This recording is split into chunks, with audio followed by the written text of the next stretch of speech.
For the final time this season, it is time to cross over with an enemy from the AFC South. Yes, we are going to welcome you guys to the desolate wasteland that is the Indianapolis Colts and the Houston Texans. We have a lot to talk about, and I hope you guys are here to listen. Let's get to it. You are Locked On Colts, your daily Indianapolis Colts podcast. Part of the Locked On Podcast Network, your team every day.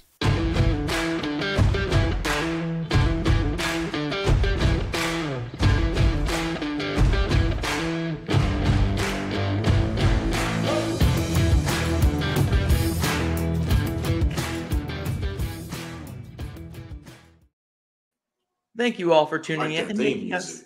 Oh, yeah, dude, this stuff's super fun. We're having fun today, guys. But thank you all for tuning in and making us your first listen of the day. This is your daily podcast covering your Indianapolis Colts and your Houston Texans, part of the Locked On Podcast Network, your team every day. Crossover Thursday is presented by our friends at Prize Picks. Prize Picks is so much fun and it's easy to play. No competing with other players. It's just you versus the projections available. Pick 2 to 4 players, and if they score more or less than their Prize Picks projection, you can literally, you can win up to 10 times your money on any entry. It can literally take you less than 60 seconds to enter. It's that easy. We love Prize Picks, and I know you do too. First-time users can receive a 100% instant deposit match up to $100 with code LOCKEDON. That's prizepicks.com, promo code LOCKEDON. And as you can tell, we are butchering it. It's the last one of the season, guys. Just trying to get out of here before the draft, right? Before the offseason. All 6 of you guys listening, this is John Hickman of Locked On Texans, Zach Hicks of Locked On Colts. We're here to talk about this final game of the season, and it's that battle of the bads. I mean, 2 of the worst teams in football. I think we could honestly say since like week 8, it's probably the 2 worst teams in the entire league. Once the Colts made that decision to go to a different head coach, they've been right there with the. Can't wait to talk about because the last time we talked, you guys, we had the tie game, right? Kicked it off early in the year, and that was a game where the Houston Texans was up in that game, 2 scores going into the fourth quarter, and the Colts made it a game late in the tie. But there was still some optimism, I think, for both teams in terms of what they can possibly do in the division. And then now we're here in week 18, and both teams suck, right? And that's the reality of the situation. But I want to ask you guys, if I can start off, I want to ask you, Zach, to kick it off, the transition to Jeff Saturday, the back and forth transition between Sam Ehlinger, UT guy, you guys see it behind me. He's going to get the start on Sunday. Then you have the Nick Foles. He's hurt, and go back to Matt Ryan. Like, is that a part of the biggest story for you guys? Just the inconsistency all around the board. Yeah, guys, look at John here. He's just a consummate professional here. He knows how to get right into that segment 1 with just a beautiful transition. And honestly, I think that's part of the big storyline is seeing what does Sam Ehlinger bring, because the last time we saw him, he looked like a young quarterback that had no clue what he was doing. Now, the Washington Commanders game, looked fine, looked interesting, looked like, hey, you know what? Let's see him the rest of the year. Then there was that New England Patriots game, and we all know how quarterbacks are early in their career in New England. That was just an impossible matchup for him, and it looked like it. I mean, the Colts offense, I think that's on par with some of the worst offensive performances we've seen from any team this year. In that game in particular, the Indianapolis Colts, and they scored 3 points against the New England Patriots team. That wasn't necessarily some amazing football at that point. So last time we saw Sam Ehlinger, it wasn't amazing. It was, it was what you expect, again, with a young quarterback going against Bill Belichick's defense. So I think, one of the biggest storylines is seeing, can Sam Ehlinger do enough to show like, hey, maybe he deserves a shot at being the backup next year? Because as of right now, I think a lot of Colts fans are saying like, get rid of every single quarterback in that room right now. Like, just send them all on their way after the season, because we're just done with this entire quarterback room. So outside of hoping that this team actually has a little bit of fire for once under Jeff Saturday in the last 5 weeks, I think the biggest storyline is, can Sam Ehlinger be anything? Can he give a little spark? Can he pull off the improbable, win a game? Can he come out and win a game, even against the Houston Texans, who are the odds-on favorites to have the number 1 overall pick? Can the Colts win against them? Because honestly, lately, it doesn't seem like they can beat anybody. Yeah, man, it's been pretty bad in terms of quarterback play for the Colts, but it's no different here in Houston. I think that's part of our biggest storyline. There's been a 2-quarterback system, and as my guy Evan Phillips always loves to say, if you got 2 quarterbacks, you don't have a quarterback. And this offense hasn't necessarily been the easiest to watch. I mean, I was at the game last week when they took on the Jacksonville Jaguars, and offensively, it was bad. Right. And so we're going up against a team that has a ton of similar issues that we have. Injuries, guys are out, a lot of inconsistencies, a lot of rotations. And I'm curious to see, how Houston goes against the grain in a sense and try to pull out a win. But I think the biggest storyline for Houston, no doubt about it, is actually losing the game so you can secure the number 1 spot. Right. And regardless of what Lovie Smith says, and regardless of how anybody feels in their franchise, and I really do feel for the players because no player wants to purposely lose in order to help out next year. I don't know if I'm going to be on this team next year. Right. I got to perform for right now. But with the Chicago Bears benching, well, he's out for the rest of the season due to the hip injury with Justin Fields. Nathan Peterman, one of the worst quarterbacks I've ever seen in my life in the NFL level, he's going to get the start. I don't know. The odds are kind of against us because it's not like we're taking on a dominant team in the Colts. No offense, but what? This is a crazy scenario that can happen on Sunday.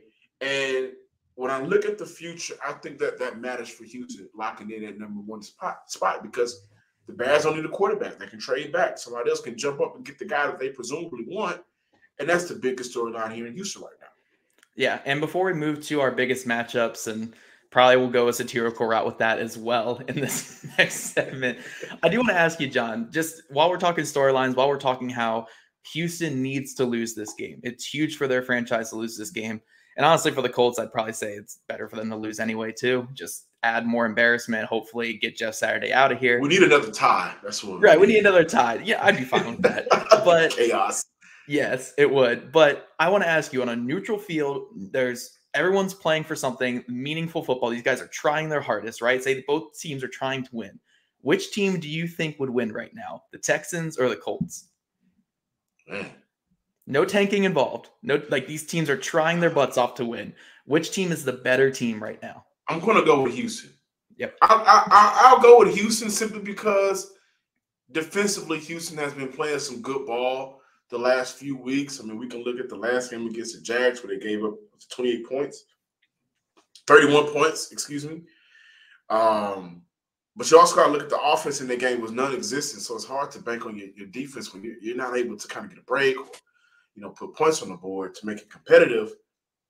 But they've done some pretty good things against some of these veteran good quarterbacks in the last couple of weeks. Yep. Patrick Mahomes, Dak Prescott, so I think with Sam getting that start and the offensive line for you guys not being as good as it was, and that clip of Quentin Nelson, one of my favorite linemen in the league, just getting bullied, last week.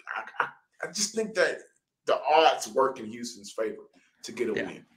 Yeah, no, I think I've been telling people all week that I think I would honestly bet Houston winning by 10 or more points. I really think this Colts team is enough. I wouldn't say 10. That's too many points on the board, buddy. For Houston.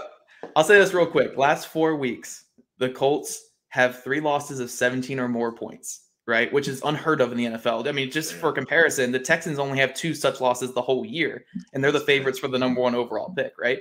The only other loss in that stretch, they blew the biggest lead in the history of the sport. So we got to talk about that before we get out of the show, right? We got to talk about it. It just, what the hell happened? I'm watching the game, and by the way, I am a Kirk Cousins truther. I'm riding down with Kirk Cousins. I don't know why, but Kirk has been my guy coming out of Michigan State.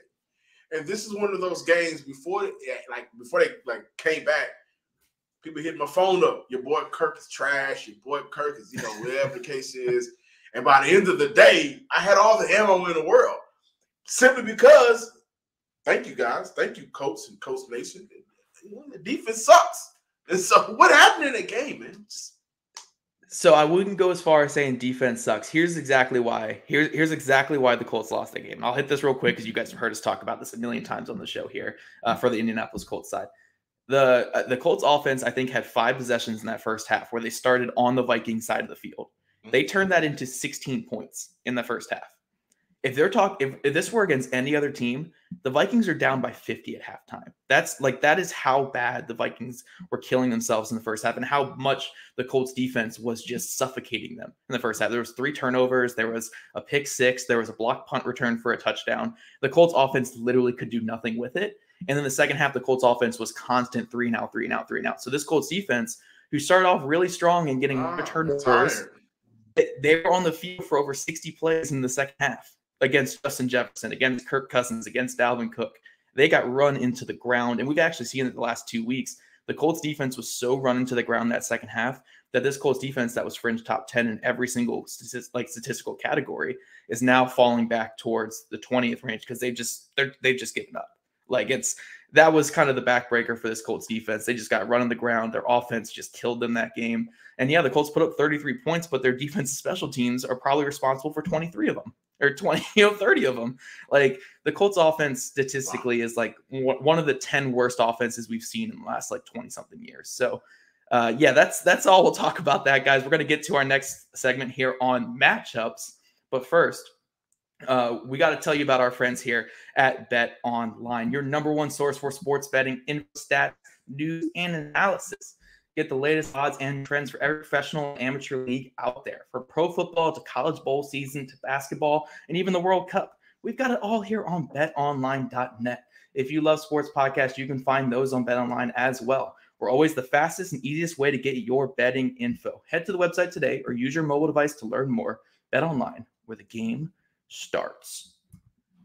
All right, John, I don't have a smooth segue into this here like you. I wasn't as prepared, I guess, as you for this, this week 18 crossover here. But what do you got for your biggest matchup? Is it going to be some kind of satirical thing, or are you really looking for something and really hitting something in this game? Man, you know what? Honestly, I am looking for – I'm looking for, especially in the first half, not necessarily the second, but I'm looking for this team in Houston to fight, man. Again, you feel for some of these players. So if we remember, Brandon Cooks early in the year mentioned that he's tired of covering up for all of the lies and everything that's going on around trade deadline. We didn't get traded or whatever the case is. These grown men don't play the game to lose, right? This game is too serious for that, to lose constantly on purpose. So I do think that we'll see a fight from Houston, and I think they're going to win this game. But when I look at the matchup, listen, the last time – and he hasn't been, as effective as of late, maybe due to the guys up front. But the last time we saw Jonathan Taylor, he kind of ran wild in that second half, right? And was pretty good for you guys, pretty dominant. And I think that's the matchup, just shutting him down. I think if you shut Jonathan Taylor down, then you don't have an offense to worry about. John, I want to make a bet with you right now. Jonathan Taylor will not touch the football in this game. I guarantee it. He's not hurt, is he? He's on IR. Oh, wow. So,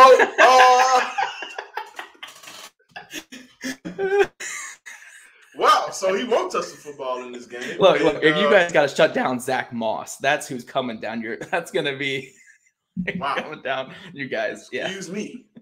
Well, and in that case, this is week 18 with 2 bad teams. Oh no, we're not cutting any of it, John. We're not cutting any of this. We're keeping all this to the show. Don't cut it. Keep it. So, why is it interesting? Yeah, there's no matchups, guys. Look, everything's satirical. Look, these are the 2 worst teams in football. They're going head to head for draft pick slots. But I think you said the best thing. We're both looking for some kind of fight out of our teams here. Absolutely. The Indianapolis Colts have just rolled over since the second half of that Vikings game. They got trounced in that second half. Then the Chargers came out, and even though the defense did kind of compete a little bit in that one, it was a 23-3 victory for the Chargers. It was nothing. And then we saw last week, the New York Giants, just bullied the Colts from start to finish. 38-10. The Colts were out of that game halfway through the first quarter. That was not a competitive football game whatsoever. Now they get an opponent like the Houston Texans where, yes, I think the Texans win this game. I think the Texans are the better team. but please show some pride. Show some fight. Just some fight, something. Man. Yeah. Don't do enough to make Jim Irsay think that Jeff Saturday is the answer at head coach, but come out and just have some pride. Like I'm not saying go out here and score 60 points and just destroy the Texans, but like, can we at least make it a game into the second half? Because maybe that's the matchup between two coaches with two owners that a lot of fans are questionable about and what they've been doing as of late the last couple of seasons, and top picks are on the line. Maybe that's the matchup. Whether or not your coach can make losing look good. That's the matchup right there. That's the matchup right there. But John, I have one question for you, just while I have you here. Doesn't really go with matchups, but again, two desolate franchises. We're here to talk about this kind of stuff here. The last two coaching searches, the Texans have had a lot of trouble landing a guy. David Culley 2 years ago, Lovie Smith this past year, even though they've aimed high and pretty low with Josh McCown rumors and stuff like that too. But they've aimed high and they've tried to get, good candidates. But because of a lot of the issues with the franchise, because of maybe an owner that's a little too meddling, or because of the Easterby stuff, all that kind of stuff, right? We have seen the Texans kind of get spurned by top candidates. Now, there's a lot of Colts fans that are saying like, oh, it's one of 32 jobs available. Somebody's going to take it. But you guys are the first example of, look, when you have like a meddling, micromanaging ownership group or just people in there that make it less desirable, it can be hard to hire the head coach you want, right? Yeah, and I think the Colts are in a much worse situation than Houston has. I don't think Cal McNair has been a meddling owner. I think his issue was he was not as dominating as he probably should have been in these searches and really allow other people to do the work when you are a rebuilding franchise that he should be a part of, right? Some of the day-to-day activities. And especially in year one, I give Cal I give him a pass in that year one coaching search simply because behind the scenes, Cal was dealing with a lot of personal issues, right? Yeah. Losing his father, just people around him. That was a lot to take on. And then, you got to go be the CEO of a NFL franchise. And so he delegated a lot, which led to Jack Easterby saga. So who's no longer here in Houston. Thank God for that, which is kind of funny because he's a pastor. I'm thanking God that he's pastor no longer in that building. But I think when I look at Jim Irsay, man, Jim Irsay is the owner that, I don't know how much other grown men that's in charge of grown men wants to be micromanaged by a guy who has consistently gotten it wrong. And I think that's the issue with Irsay. I think that Irsay needs to look at Cal McNair and kind of jock his style just a little bit. Allow people that you hire just a little bit, not as much as Cal did, because Cal has his faults and flaws, which has led to Houston being in this situation.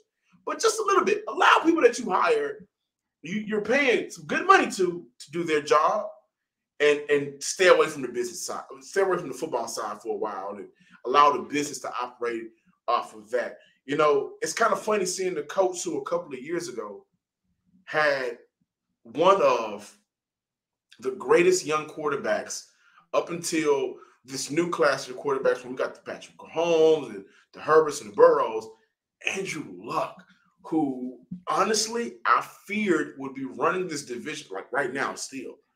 And, they got it wrong. They messed up a lot of things on the football side, which led to him leaving, retirement early. So that's a sign of, what, maybe step back a little bit if I'm Jim Irsay. Yeah, and again, just to address, I know on my side, they're going to get a lot of comments being like, look, Jim Irsay has not meddled with this regime until this point. The issue is when you are a head coach candidate or maybe a GM candidate, who knows if Chris Ballard will be here, it is terrifying to see an owner do what he has done this season. He stepped in and he said, make Sam Ehlinger the quarterback for the rest of the year to Frank Reich.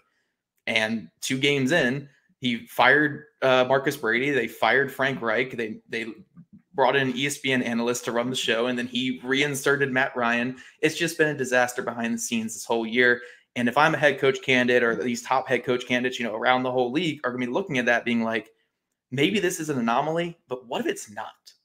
I don't want to work for this if it's not an anomaly. So that's kind of where I was going at with that, where we have seen coaching searches in the past where people have been turned away from situations and you end up with a Lovie Smith or with a David Culley, whether it's not a owner interfering or with Jack Easterby interfering down there in Houston. there are reasons why you can be stuck with a less desirable candidate.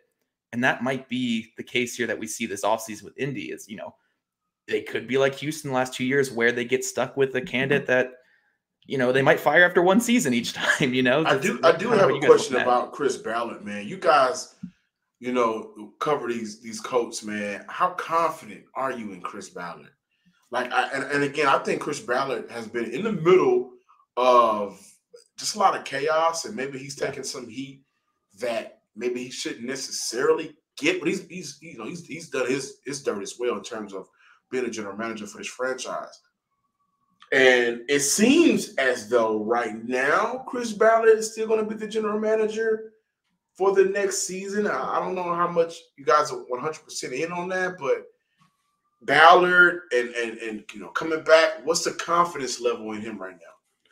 Yeah, so I'll touch on this real quick before we get to our predictions and everything for this upcoming game, guys. But honestly, I think Chris Ballard, I think I can speak for everyone in saying this. Chris Ballard is a phenomenal drafter, phenomenal talent evaluator. He hits more than he misses, especially in the NFL draft where it is easy to miss. We saw the Grayson era here in Indy where it was a miss every single year. And even in Chris Ballard's down classes, he's still finding talented players like a Grover Stewart in 2018 or like Alec Pierce and Jelani Woods this past year, even though this last year is looking like a pretty good draft class. But stuff like that, he is a great talent evaluator, great drafter. But when you continually miss a quarterback, when you continually sit out of free agency, eventually that's going to just topple on you and making your job so much harder. I think there is an avenue for Chris Ballard to turn this organization around and be a great GM again. But he needs to drastically change some of his approaches. And I do think he's going to get a chance to do that this offseason because they're going to draft a quarterback high. Like 100% they're taking a quarterback with that first pick. So he'll have a chance to turn it around and hopefully he does. But, how long can you keep giving guys second and third and fourth and fifth and now sixth chances, to finally figure it out. But I do think he has the ingredients to make something good. He just needs to put it all together. But guys, we're going to come back and we're going to talk about the predictions for this beautiful game that you guys really want to hear about. You really don't want to hear about the offseason stuff. You guys just want to hear about this game. We're going to talk about predictions here in a second, but first let me tell you about our sponsor, Built Bars. Looking for a delicious treat but don't want all the fat and calories? Then you got to try Built Bar. We just got through the holidays, and I know my goal is to eat a little healthier this season. If you're like me and you want to eat healthy, don't just compromise taste just because it's the thing for you. With Built, healthy is actually tasty. Seriously, they're so delicious, and you don't even think they're good for you. Perfect for your New Year's resolution. Well, Built Bar is so good. Well, starters, they're all covered in 100% real chocolate. That's right, real chocolate, still good for you. I'm not sure how Built does it, but these bars taste like candy bar while maintaining amazing macros. And that's what's even better. They are still healthy. I know I keep saying this, guys, but chocolate, but still healthy. Only 130 calories and 4 grams of sugar with a whopping 17 grams of protein. And now you don't even need to wait to get a box. You can go get them right now at your local Walmart or Sam's Club. You can pick up a 4-box of cookies and cream, double chocolate, coconut plus. If you're close to Sam's Club, run in and grab a 13-bar box with our hit flavors, brownie batter and churro. You can thank me later. All right, now we're going to jump into our predictions here, and hopefully the siren outside my window is calming down. I don't know if you guys could hear that, but there's something bad going out there. But we're going to keep it here. It's a guy from the future from the Texans and Colts games. Right. The game ended in a 0-0 tie in overtime on a missed field goal by Kaimi Fairbairn. It was so close. He was on a 10-yard line. It's just how the game works. The Colts didn't pass the 50-yard line the whole game, but they kept it close. They fought to the bitter end there. But John, let's give you a real prediction here. What do you think happens? What do you think happens? Again, like I said, I think they compete. I think that honestly, I think with the level of these teams, I think they both kind of compete with one another, especially early in the game between quarters 1 and 2. And I think they try to make it a football game, man, especially for Lovie Smith. I don't think that he tries to – I don't think Lovie Smith is trying to purposely go out there and lose. I take that back, I do. But I see this game being 13-10 Houston's way. 1 touchdown for Houston, 2 field goals, 1 touchdown for Indy, 1 field goal. Make it close. Houston gets out of here, and they lock up their number 2 overall spot. Yeah, I'll go 23-10 Houston. I think there's going to be a couple turnovers from Indy's offense that kind of puts Houston in favorable positions. And also, I think if we look at a lot of things, the two defenses are probably similar right now. But again, this Colts offense is probably the worst offense we've seen in a long time in the NFL. And then one of the more important things, coaching matters. Coaching does matter. And Lovie Smith might be fired this offseason. He might not be, he might not be the guy that you circle and say like, oh, that's the coaching advantage. But in this matchup, absolutely the coaching advantage. I mean, like head and shoulders above in the coaching advantage. Lovie Smith coach, schools around Jeff Saturday with his eyes closed and twice on Sundays and stuff like that. I mean, Lovie Smith is not a horrible coach despite what the record says this year with the Houston Texans. And I think he can show that against Jeff Saturday. So yeah, I do think 23 Houston Texans, 23-10 Houston Texans over Indianapolis Colts. I just think the Colts are the worst team in football by far and away right now. And I know that you guys listening on our end here are going to be really happy when I don't have to talk about the 2022 Colts anymore because you guys are, on our end too. And like everybody's mind is beyond this season. It's right now. It's in April. It's April. Yeah, you guys know it's bad with the comment sections when the comment sections are every week being like, oh, Zach's so negative. Why is he so negative? To lately being like, yeah, Zach's got a point. Yeah, he's got a point. You know what our comment section is filled of? We could be doing a preview of the game, right? And our comment sections will be filled of, I think the Texans should draft insert player. Yes. I think the Texans should scout and draft insert player. Draft, and then fire. Because we don't want that person to mess up who we draft. Nobody cares about this season right now, man. But I do want some positive things to come out of this last game. I think there's some players on our roster that can benefit from ending off the season strong that'll be presumably under contract that will be with this franchise next year. So I am looking forward to some positive takeaways from Sunday's game. Yep, and on my end, guys, on Indianapolis Colts, Locked On Colts, whatever YouTube channel, in the comment section, I want you guys to fill up our comment section with the Houston Texans will draft. Put that in there and put who you think they will draft. And be as funny and unique as you want. They will draft Stetson Bennett or something like that. Let's have some fun with it in our comment section. Let's make it all Texans.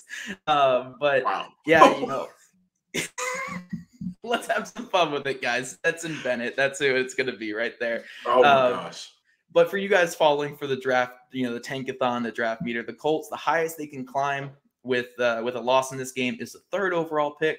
They would need a lot of help to get up there. The lowest they can fall with a victory is the 6th overall pick. For the Texans, it's a lot easier. It's either 1st or 2nd. It's the only place that you guys can go. But John, do you have any closing words here before I send us out of here? Yeah, I pray the Colts draft Will Levis. I don't believe in him. I think he's not a good quarterback. And I don't want to – we already got to deal with the emergence of Trevor Lawrence. I don't want that with 2 teams in this division that doesn't include Houston. So, Will Levis to Indy. Or Anthony Richardson. I'm fine with that. But especially Will Levis. Taking him and go ahead and suck for the next 10 years. I'll be okay with that. All right. Then I'll point to this guy and I'll say Stetson Bennett to Houston. That's the savior. He's a football guy. He's got all of the smarts, underrated athleticism. Man. That's the guy. He's a winner.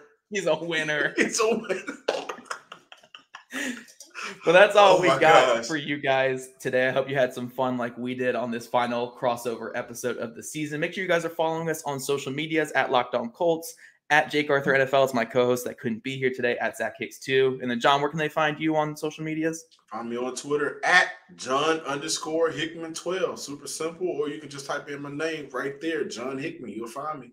Perfect. Also subscribe to our channels on YouTube, guys. We always love getting those interactions stuff. We talked about the comment sections a little bit today, so make sure you guys are having fun with that. And thank you for making us your first listen of the day. For your next, and check the Locked On NFL podcast, bringing you the local insights you love on this national spotlight with daily conversations on the biggest NFL stories. Do you think either of these teams end up on Locked On NFL podcast? Probably not. But guys, Locked On NFL, available on YouTube, wherever you get your podcast. We'll see you guys tomorrow.